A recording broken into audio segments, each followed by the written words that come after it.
A continuación, Nuevo Poder.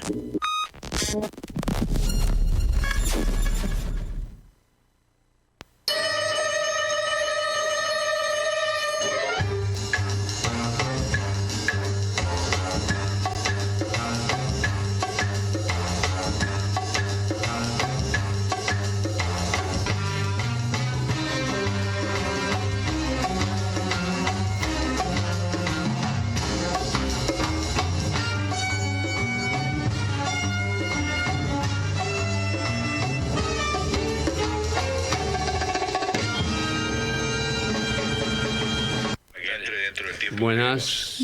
¿Cómo va? Acá andamos. Andamos en el programa 174. 174.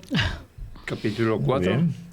Que vamos a tener capítulo 4 del programa Perón. El peronismo y el fin y de el los fin imperios. de los imperios. Muy bien. Acá, como ven en la carátula, está dedicado a trabajar uno de los posibles candidatos del Plan A.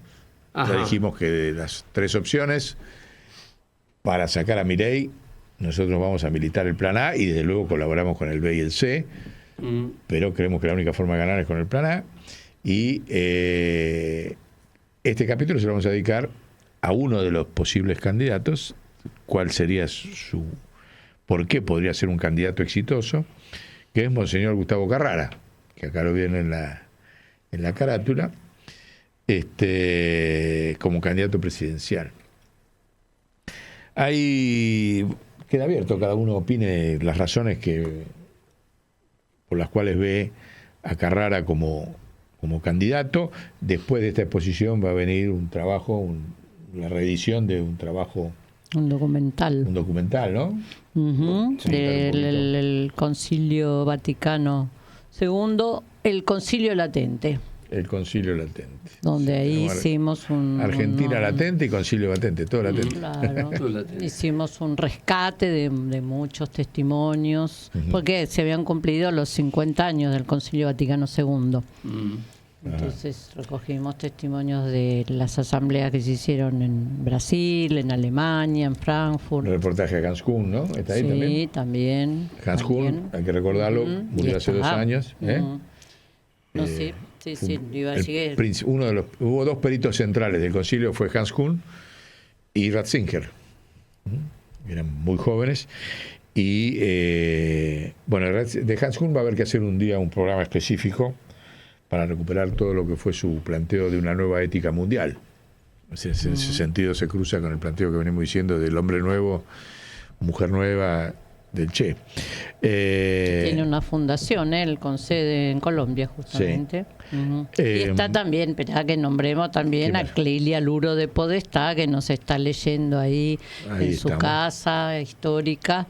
Que hay que volver. El otro día hice un contacto interesante para volver a carga con el tema de la película de ellos. Vamos a ver si avanzamos. Y bueno, ahí se planteaba el tema de la vigencia y la actualización del Concilio Vaticano II, ¿no? Sí, todo el debate que hubo, ¿no? A lo largo de 3 años y más también en los sectores de base de la Iglesia, ¿no? Sí. Que se debatía sobre el trabajo, sobre el valor del ser humano en este mundo, el signo de los tiempos. Sí. Bien. Ahí lo vamos a escuchar después de que hagamos esta interpretación de por qué creemos que Carrara, no sé si alguno tiene alguna idea, yo tengo algunas, de por qué Carrara tiene que ser el presidente. Diga nomás. Tiro una. Primero porque, creo, no sé, es el obispo elegido para los desposeídos. ¿Sí? Francisco lo puso como... Ahora es el obispo de La Plata, ¿sí? Pero era el obispo que estaba encargado de trabajar en el tema de la Villa Miseria, de la disposición más grande, ¿sí? El sufrimiento más alto, ¿sí? Y ver cómo hacemos para resolverlo. ¿Entendés? Por esa mística, ¿sí? Me parece que es un candidato moralmente apto. ¿Sí? Como que estuvo siempre cerca de las necesidades del pueblo, ¿Sí? más que en el púlpito, ¿no? En la iglesia, estuvo Sí, más en sí. contacto. O desde el púlpito viendo la... Sí, incluso como obispo siguió viviendo en las villas y sigue. Sí, sí. Sí, acá yo creo que a mí me gusta como candidato por la dimensión, un poco lo que vos decís, pero la dimensión de la cruzada moral que hay que armar en la Argentina después de estos 12 años, ¿no? O sea, siguiendo esta cuestión de que gobernaron los peores, de que gobiernan los peores en la... La cristocracia, los más ineptos, los más corruptos, los más cínicos. Los más inmorales. Los más inmorales. O sea, ¿qué moral tiene Milei? ¿Qué moral tiene Alberto? ¿Qué moral tiene Macri? Cero, negativa. Entonces me parece que... Negativa. Negativa. No sé, negativa. Sí. Sí, sí. Entonces me parece que un tipo de la dimensión de Gustavo tiene ahí... mirá, ahí estamos con toda la banda de la Casa de Clelia, ¿no? Cuando se lo declaró patrimonio nacional. Y bueno, ahí está cuando estuvimos con Clelia y Cristina. Pero esa dimensión moral, o sea, vos para reconstruir el desastre de destrucción que están haciendo acá, vos necesitas un tipo donde la moral sea central y la audacia esté a la altura de esa moral. Claro. ¿No?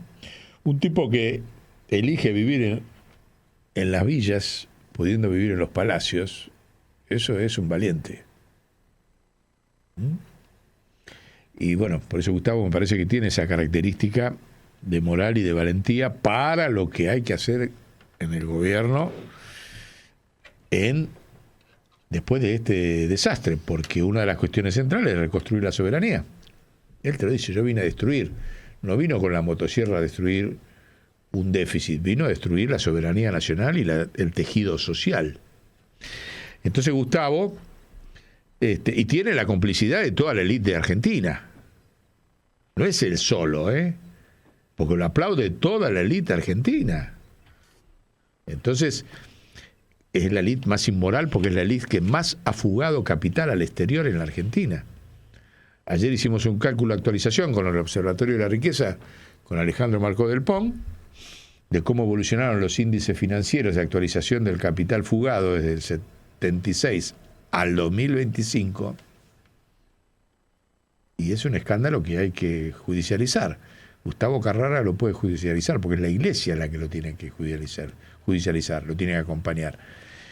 Para que se den una idea, un señor que fugó $1 millón en el año 76 en el genocidio, la valorización financiera internacional que logró de ese capital al 31 de diciembre de este año va a ser $55 millones. O sea, se ganó $54 millones sin hacer nada. Le hice el cálculo siempre pedagógico, imagínense por el volumen total que da, estamos hablando de que el total a fin de diciembre del 2025, el capital fugado por esa élite que sostiene a Milei y es la que hay que poner en vereda, es $6 billones. Ajá. $6 billones es la actualización, por poner un caso. El índice de Dow Jones, el S&P 500 y demás, que es donde está reinvertido toda el capital que se fuga de acá, que se ha fugado en estos 50 años, termina el año en 44.000. Y cuando el índice de Dow Jones, cuando fue el 24 de marzo del 76, estaba en 800. Así de sencillito es el cálculo. Nosotros este cálculo se lo llevamos a Zanini para que lo hiciera el gobierno del PJ, que no se animó. Y lo seguimos insistiendo, lo vamos a seguir actualizando y se lo vamos a plantear ahora a Cristina en el PJ. Bueno, Cristina, como empezar politizando la deuda, valorizando el valor presente con estos términos que te estamos diciendo acá. Y me parece que ahí está la dimensión desde donde interpelar a la élite argentina, no solo a Milei, que son los más fugadores per cápita del mundo y que nos deben esa guita a los argentinos. La contracara de la pobreza de los argentinos está en ese número que acabo de decir. A valor presente, que es el mismo cálculo que hicieron para el pago de los fondos buitres y para el juicio de YPF por la expropiación, ese mismo cálculo inverso a favor de la soberanía es el que todavía no hizo el Partido Justicialista. Cuando Perón fue el tipo que dijo, antes de endeudar a la Argentina me corto una mano. Y nosotros nos fuimos capaces de hacer un papelito que haga este numerito que acá estamos diciendo. Bueno, Gustavo Carrara lo va a hacer. Un problema moral. No se queda, no tiene miedo Gustavo. Ojalá surja algún peronista sin miedo y lo haga de esta nueva apuesta. Pero bueno, ese me parece que es uno de los motivos centrales por los cuales la dimensión moral y de valentía para encarar el problema de la deuda externa, porque automáticamente va a ser un problema de toda la iglesia que lo va a tener que respaldar, y eso se mete en todos los barrios, porque no nos olvidemos el poder territorial que tiene la iglesia de transmitir esa épica nueva, ¿no? Por otra parte, como ya dijimos, hay que hacer la alternativa A para que la gente ponga plata en un fondo fiduciario para poder recuperar la soberanía sin ninguna participación de empresas. ¿Quién tiene la autoridad moral para hacer ese fondo? Ya lo dijimos, pero también Gustavo Carrara. ¿Quién va a hacer prolijísimo y público la acumulación de plata que se puede hacer para ganar el poder y la soberanía en la Argentina, que un fondo fiduciario donde esté los notables, donde esté, como ya dijimos, Carlotto, Pérez Esquivel, Paenza? Bueno, Carrara también tiene que estar administrando ese fondo soberano nacional,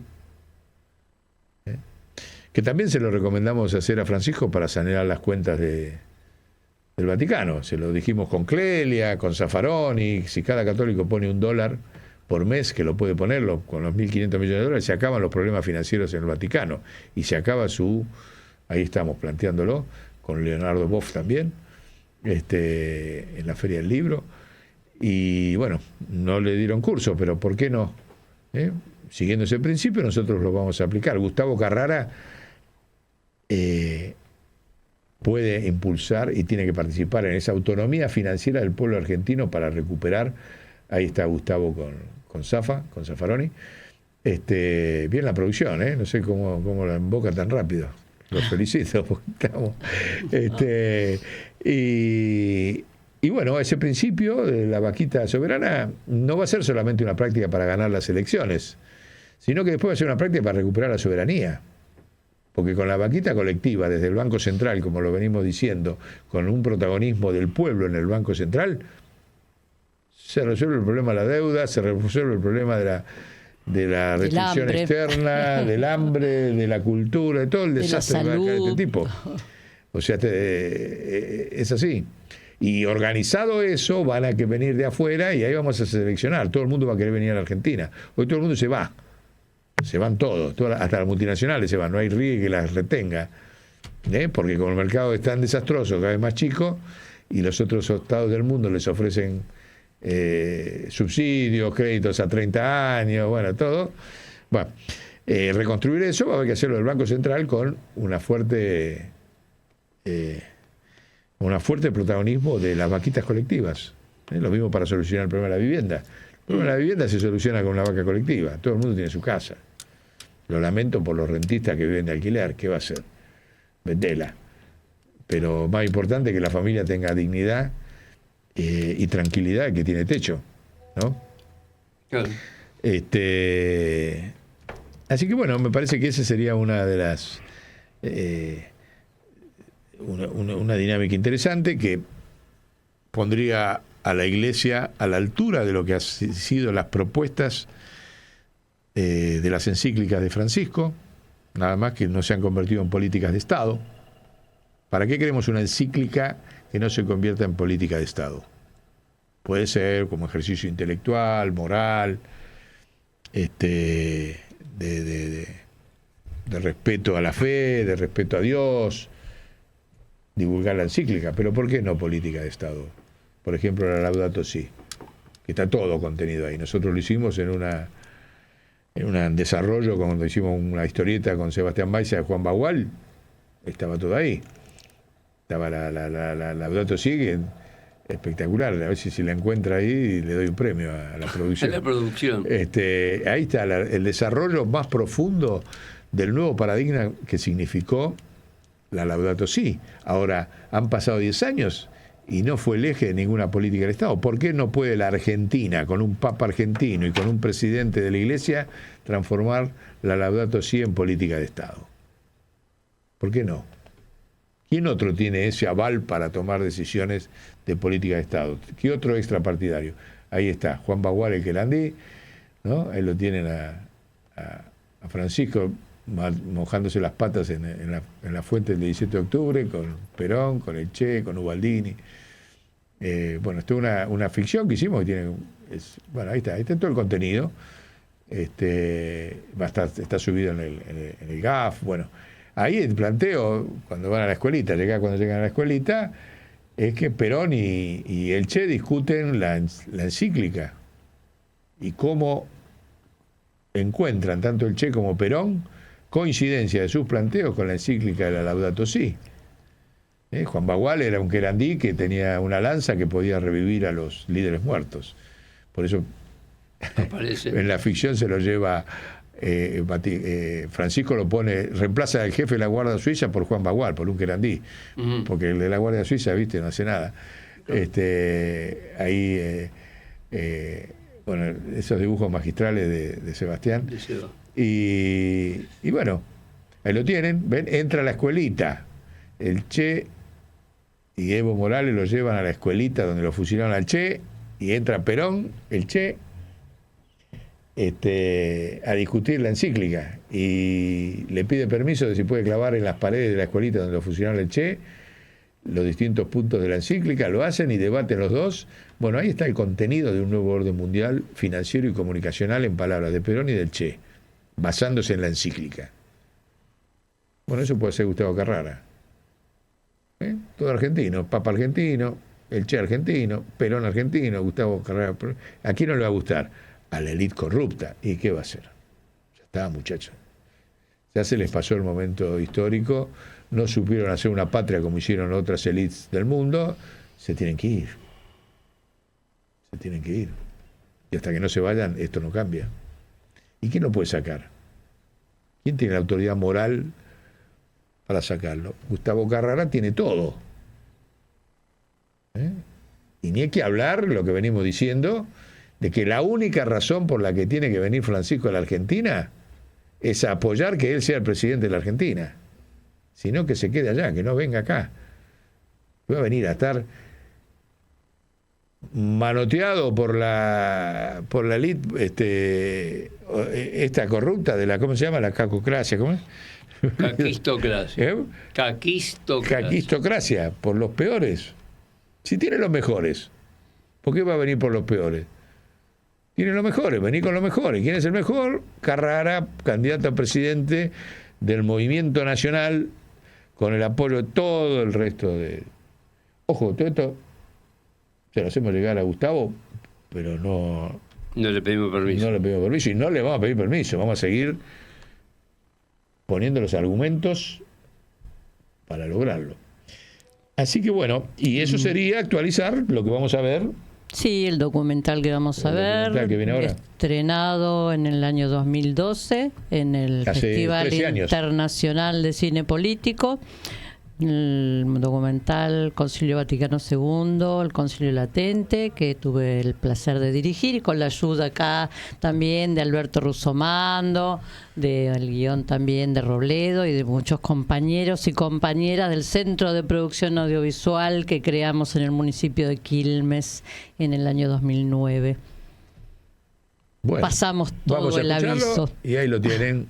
Muy bien. Miren la potencia que puede tener Gustavo Carrara después de escuchar este documental. Si lo convierte en política de Estado, ¿no? Claro. Chau. Chau. Chau, nos estamos yendo.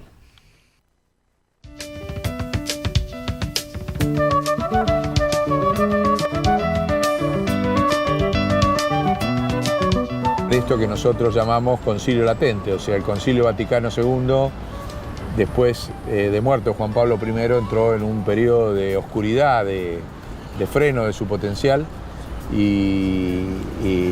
pero no quiere decir que haya muerto, al contrario, las condiciones externas a lo que vivió la Iglesia han madurado como nunca las ideas del padre Teilhard. Los mártires del concilio fueron muchos y diversos, digamos. Uno podría ubicar a los hermanos Kennedy, que fueron los primeros presidentes católicos de Estados Unidos, activos participantes del Concilio Vaticano II, a favor del Concilio Vaticano II, hasta nuestros mártires argentinos como Monseñor Angelelli, Ponce León, el padre Carlos Mujica y todas las monjas y curas desaparecidos durante la dictadura por seguir coherentes con el Concilio Vaticano. Toda ese caudal está latente.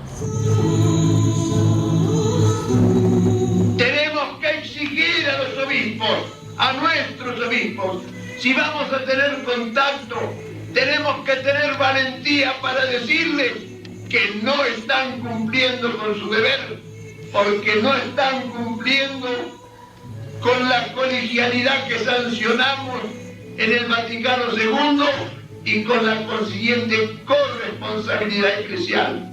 Que tengan el coraje de decir lo que piensan, que tengan el coraje de ayudar al Papa, no de criticarlo, es fácil criticarlo por lo bajo.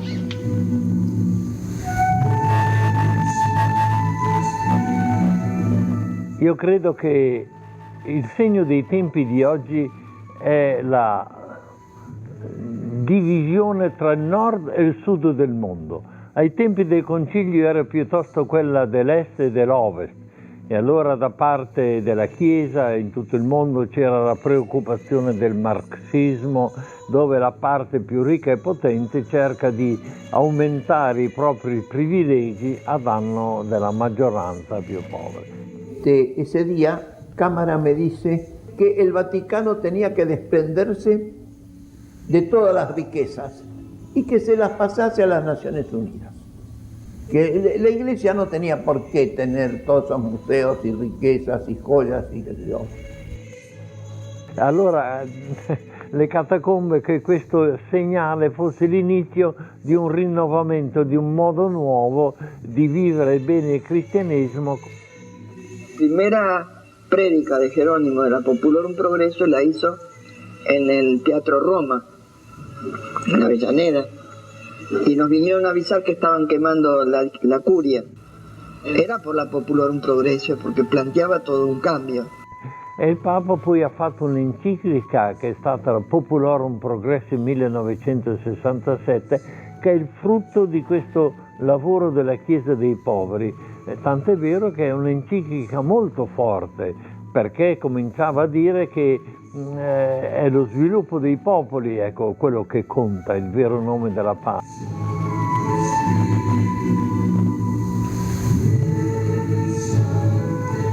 Aber wir müssen angesichts mangelnder Reformimpulse von oben, vom Papst, der Bischöfen, entschieden die Reform von unten in Angriff nehmen.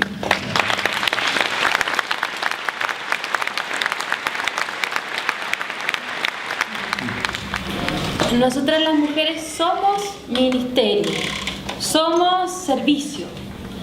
Entonces, la pregunta de ¿será del espíritu que está clamando que la mujer pueda ser ordenada? Tu pregunta.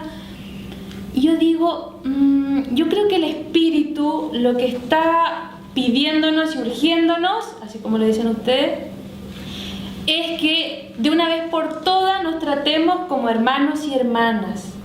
Buscar que la mujer se ordene es empoderar lo que ya no tiene poder. O sea, no sé si me explico. O sea, buscar que la mujer sea sacerdote, sea sacerdotisa, así como está hoy, no. Eso no queremos. Y nosotras ya somos ministras, somos sacerdotisas, somos profetas, lo somos. Weiter die Frage nach den drängenden Reformaufgaben von der Geburtenregelung über Mischehen und Ehescheidung bis hin zur Frauenordination, Zwangszölibat. und dem daraus folgenden schrecklichen Priestermangel haben Frauen mehr als in Deutschland auch über eine geleitete Funktion, Pfarrei-Initiative. Sie fordern im Grunde nur das, was sie schon machen. Sie machen gar nichts Neues an. Selbstverständlichkeit. Sie geben schon die Kommunion.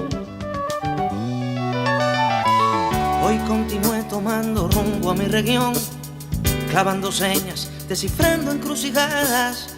Mi cuerpo sigue practicando su cuestión, cruje mi hueso y se hace la palabra. La primera pregunta es con respecto a la posibilidad de paz entre las religiones.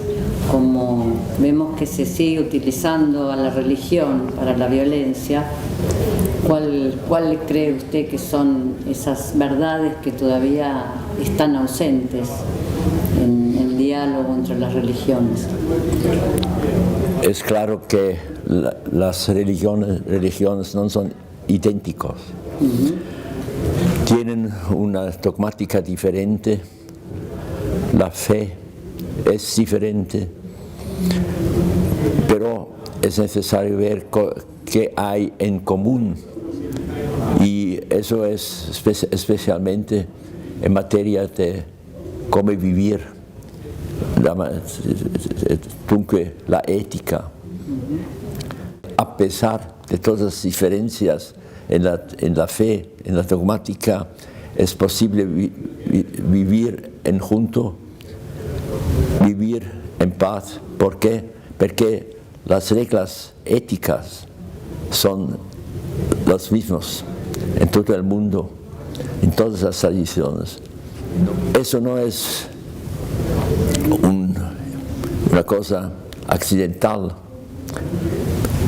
Yo no sé bastante sobre los indios en América Latina, pero sería interesante en qué senso ellos aceptan desde siglos y siglos estos 4 imperativos éticos para vivir veramente humanamente: no matar, no mentir, no robar y no abusar la sexualidad.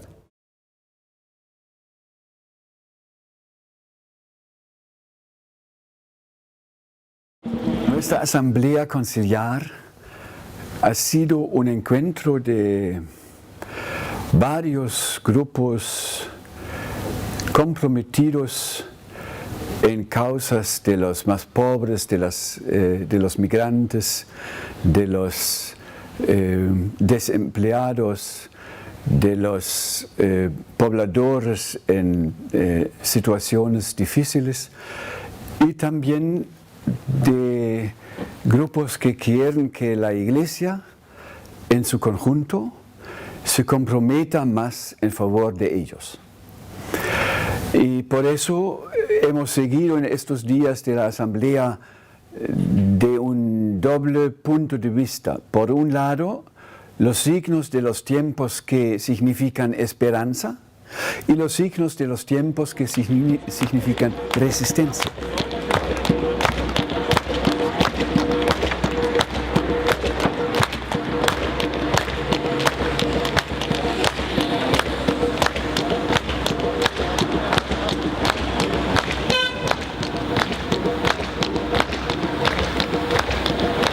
Lo que nos fascina de la teología de la liberación es que une la teoría con la práctica, donde podemos participar en luchas políticas y tomar estas experiencias que tenemos de la participación. Verändert haben. Hay encuestas a nivel alemán, ¿verdad?, que muestran que 80% de los católicos, las católicas, quieren una otra iglesia. Für eine andere Kirche sind. Lo que nosotros pensamos, ¿no?, que la esperanza está en los chicos. Decimos nosotros, ya pasó el tiempo de los elefantes, ahora es el tiempo de las hormigas. Los elefantes ya no hay, o sea, los elefantes eran los grandes partidos, las grandes instituciones que manejaban mucha plata, ¿no?, incluso Cáritas, incluso organizaciones financieras. Las hormigas, ¿no?, son los más eficaces, o las abejas, o las arañas, ¿no?, que son la fuerza de las hormigas está en su organización. Entonces, destruir al enemigo, destruir a estas grandes nacionales, se va a hacer a través de pequeñas acciones. Y las arañas son las redes. Entonces, mártires, ¿quiénes son o han sido? Y serán, por lo que veo, ¿verdad? Aquellos que han tenido un gran amor. Por eso, ¿qué significa para la teología de liberación? Pues no hay más que verlo. Aquellos que han tenido un gran amor, que por ese amor lo han expresado masivamente en defender a los pobres y a las víctimas, que son millones en este mundo, ¿verdad? Y que por defenderlas fueron asesinados. Puebla dice que Dios a los pobres y oprimidos los defiende y los ama, pero en primer lugar toma su defensa, ¿verdad? Y luego de los pobres, pues son centenares y miles, que cada uno a su modo, algunos organizadamente y por lo tanto introduciendo problemática social y política, pero otros simplemente estando allí, molestando al poder con su presencia, ¿verdad? Desenmascarando la farsa. En el caso de El Salvador no hay que decirlo, ¿verdad? Entre nosotros, quizás el nombre más conocido es el de Monseñor Romero, ¿verdad? Pues Monseñor Romero dijo: Gloria Dei vivens pauper, ¿verdad? Que el pobre, el oprimido, ¿verdad? El que no da la vida, por supuesto, que llegue a vivir. Cuando eso haya, entonces Dios estará en su gloria. Pero ¿qué asuntos tenemos entre manos, ¿verdad? La vida de la gente. Y no es que seamos oprimidos, somos ignorados, eso es así. En una civilización de la riqueza, ¿en qué consiste el motor de la historia? En acumular, sea como sea, semillitas, aviones, avioncitos, en acumular. Disfrutar, algunos, de eso que han acumulado. Según la cual, lo que mueve la historia, ¿qué es? Es satisfacer las necesidades básicas. Y el sentido de la historia, ¿cuál es? La solidaridad. A ver si repensamos, no pensó mucho en la totalidad como tú lo haces, pues porque no le dio tiempo, creo yo, pero sí repensó la totalidad, por lo menos países como El Salvador y ese mundo. Con otros congresos de teología, yo sí veo que hay continuidad porque hay un montón de gente, ¿verdad? Que a mí me encantó. Bueno, no es ninguna tontería. Como dices, estamos vivos. O sea que algo hay en todo esto que comenzó cuando fue Medellín, que sigue. Es que el amor, la compasión, la misericordia, todo eso, la generosidad, el salirse de uno mismo, el olvidarse de uno mismo alguna vez, ¿verdad? Que eso produce vida. Y al que ha sido bendecido un poquito, ¿verdad? Con todo eso, eso mismo le anima a seguir, ¿no? Y que los negros que llegaron a América Latina, al Caribe, trajeron consigo una profunda experiencia religiosa, no muy reconocida por lo que fue una teología colonial esclavista.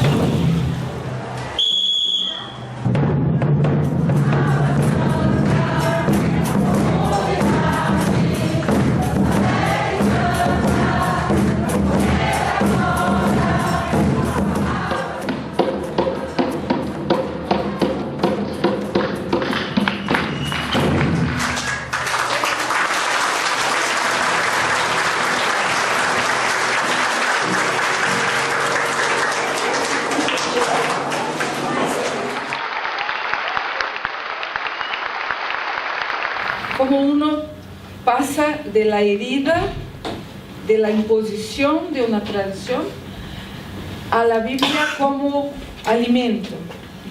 Antes de hablar de la teología de la liberación en los 50, en los 60, hay que reconocer la manera como los pobres en Brasil, a lo largo de la historia, trataron de comer la Biblia, aceptar algunas cosas y mezclar con sus culturas. El cristianismo que llegó allá era un cristianismo de poder, era un cristianismo imperial.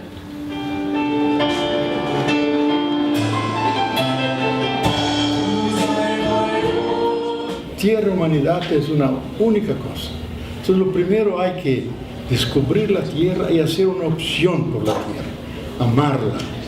Y ahí descubrimos lo que nos enseñan los pueblos andinos, todos los pueblos del pasado, que la tierra es Pachamama, es madre, que tiene vida, nos ofrece todo lo que necesitamos para vivir. Yo creo que también el sentido de la evolución, de la conciencia colectiva, es llegar a una convergencia, pero una convergencia en la diversidad.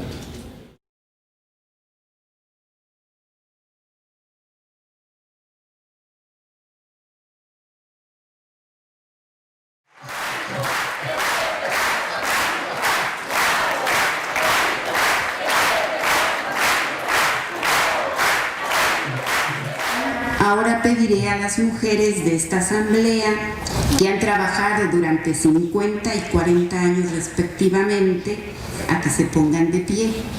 Mujeres que han participado en la lectura popular de la Biblia, que han hecho una traducción feminista de la Biblia, que han trabajado en comunidades eclesiales de base, derechos humanos.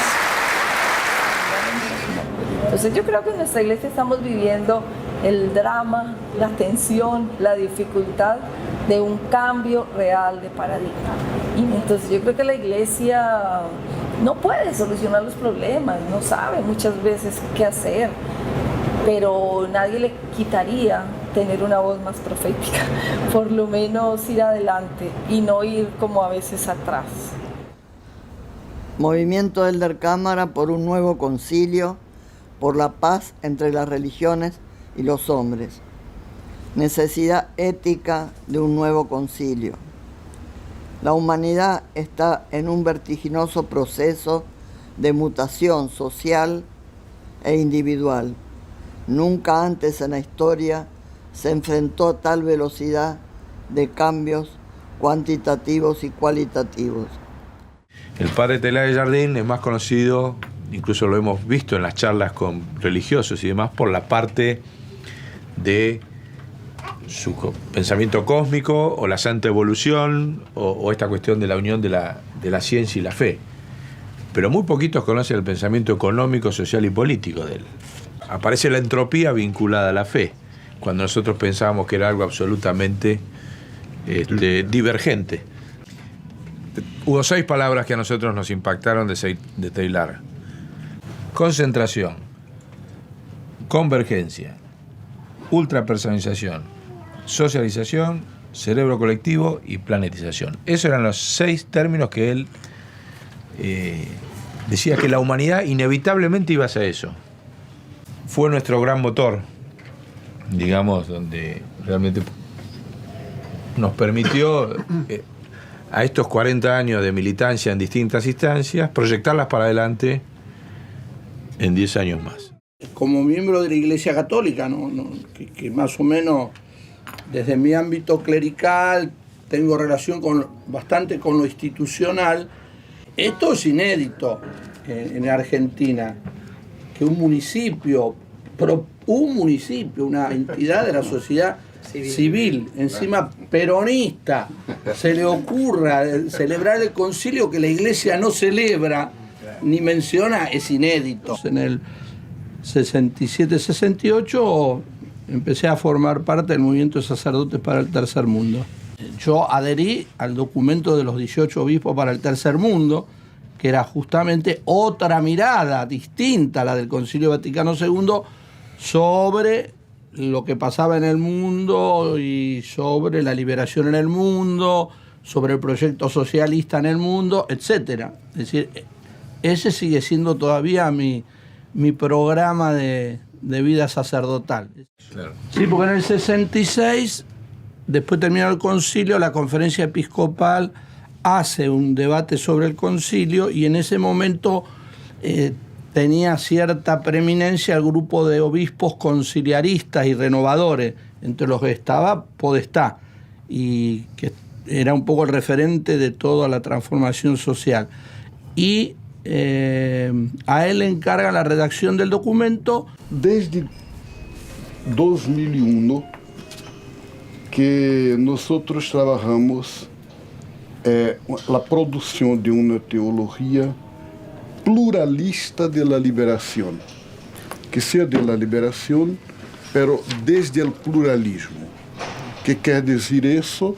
Una teología que se junte a los compañeros que hacen toda esa reflexión sobre la liberación en el budismo, en el islamismo. Eu creio que Brasil aún é muito aislado de los países de língua.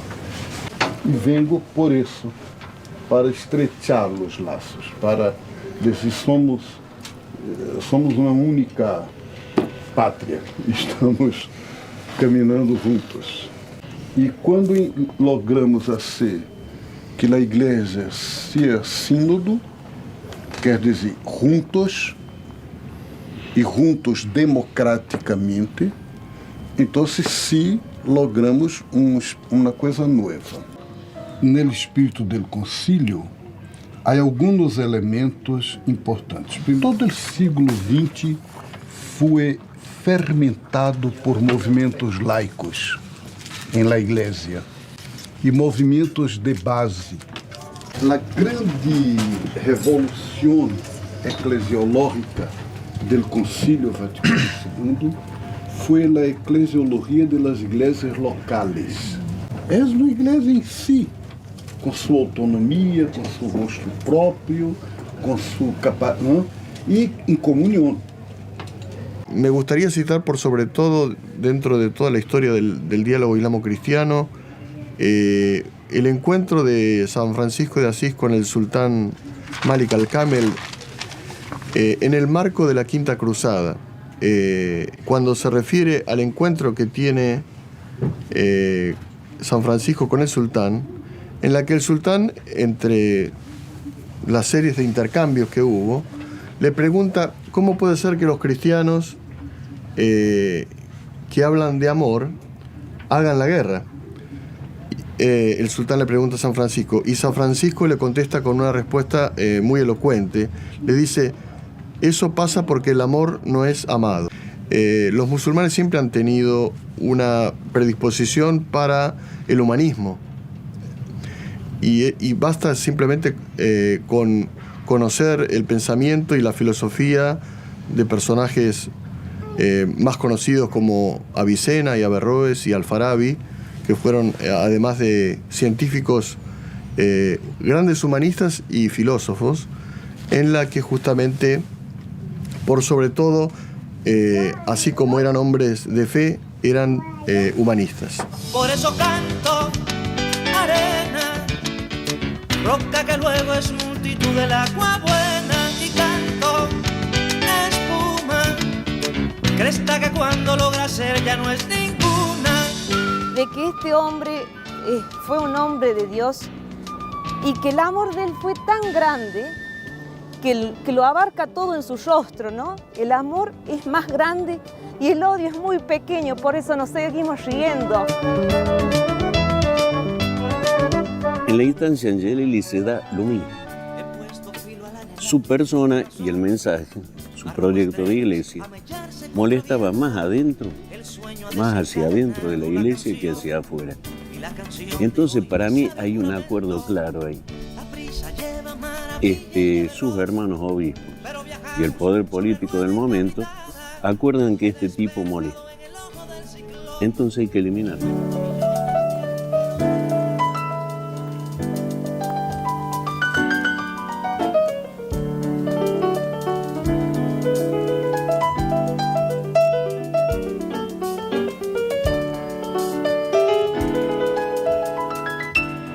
Estás dejando lo mejor de vos acá en los barrios. Digo, toda la iglesia, toda la cúpula de la iglesia, toda la iglesia no tiene que estar a disposición del pueblo, no ellos disponiendo qué es lo que tiene que hacer el... Y bueno, eso es lo ideal que sería, pero no se da. Bueno, pero entonces tenemos que buscar la vuelta Los curas para el tercer mundo también hicieron muchas cosas interesantes. Hay anécdotas a montones.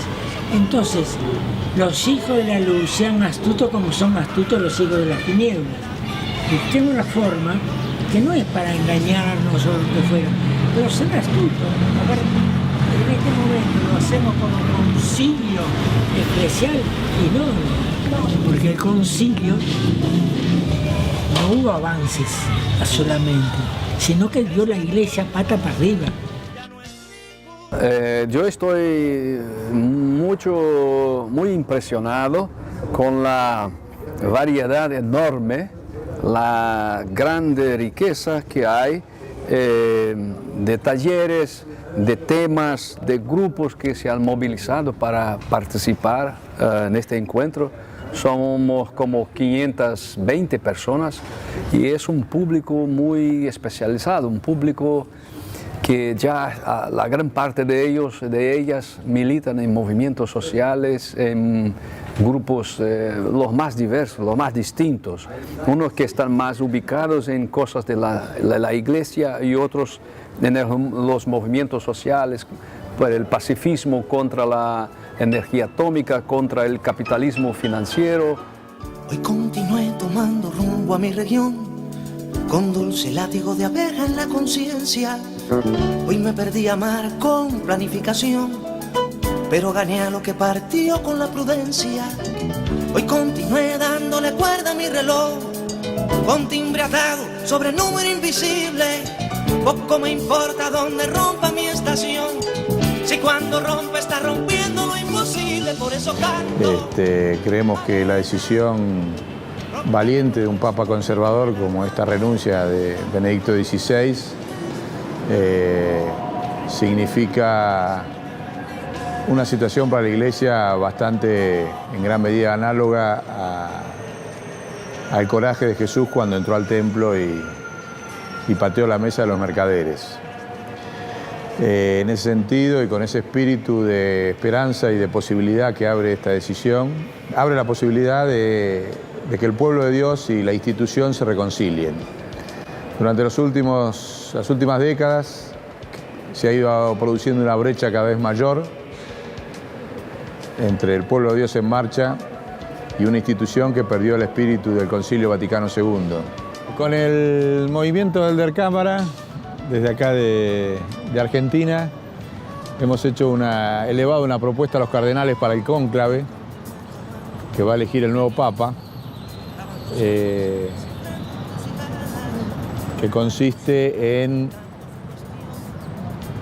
que sean levantadas todas las sanciones y prohibiciones que dispuso la Iglesia en las últimas décadas a curas, teólogos, monjas, obispos, tanto vivos como que ya hayan fallecido. El espíritu de esta iniciativa es que se termine el miedo dentro de la Iglesia. Seamos honestos, hay mucho miedo dentro de la institución a estas sanciones. No son libres de decir obispos, curas, monjas, lo que sienten, lo que piensan. En el cónclave, en el marco de una interpretación del derecho canónico que es posible, levanten todas esas sanciones, levanten todos esos castigos y de esa manera poder mandarle una señal, no solamente interna a la Iglesia, sino a toda la humanidad y a todas las otras religiones e instituciones de la humanidad, de que una nueva etapa ha empezado, con una gran esperanza. La humanidad está frente a una gran oportunidad.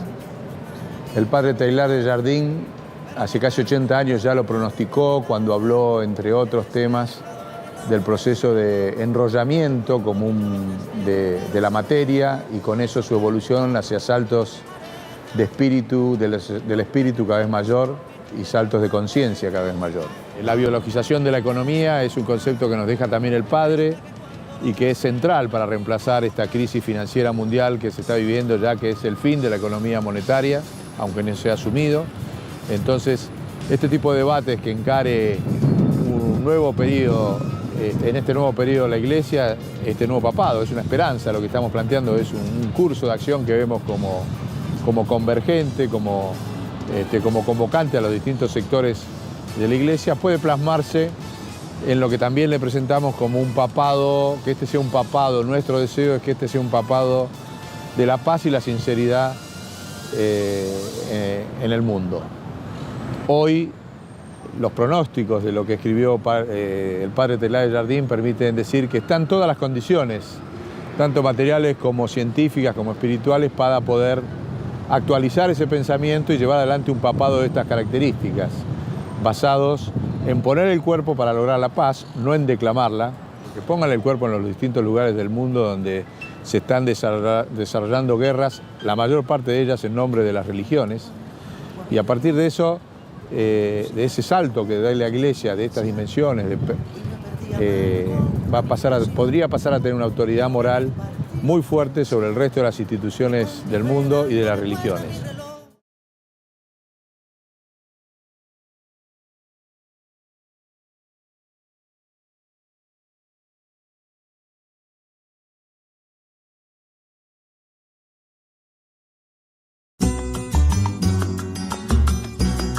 Mi alma, mi alma, mi alma,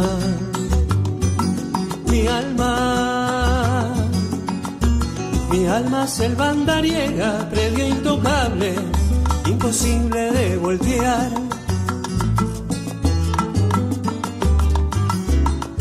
Porque ella ha dormido en parques, en los portales, y no ha podido callar.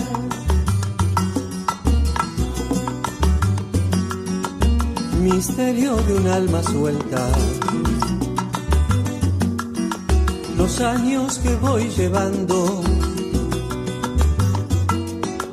galopando, desatando